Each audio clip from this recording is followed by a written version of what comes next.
কেটে ফেলবো আজ সব, কিচ্ছু রাখবো না।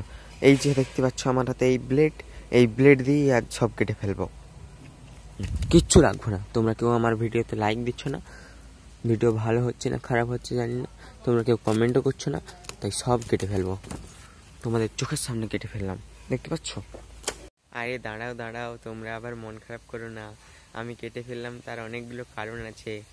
1 নম্বর তো হলো এই যে তোমরা দেখতে পাচ্ছ এই স্টিকটা, এখানে কলাবতী ফুল হয়ে গিয়েছিল, তোমাদেরকে আগে দেখিয়েছিলাম তো। এটা ফুল ফোটার পর আর ফুল ফোটে না, তাই কেটে ফেললাম। আর এই বড় দুটো না কাটলে এই যে এই বাকি যে ফেঁকাগুলো গজাচ্ছে এগুলো আর বড় হবে না, তাই কেটে ফেললাম। এখন দেখো এইগুলোকে কেটে দেওয়ার পর এইগুলো কি সুন্দর লাগছে, তাই না? এবারে এইগুলো সব চটচট করে বড় হয়ে যাবে। আর এই দুটো কেটে দেওয়ার পর 1টা 2টো 3টে 4টে 5টে 6টে 7টে 8টা, পুরোপুরি 8টা ফেঁকা গজিয়েছে, দেখতে পাচ্ছ কি? তাহলে এখন আসি, দেখা হচ্ছে অন্য কোনো ভিডিওতে। টাটা।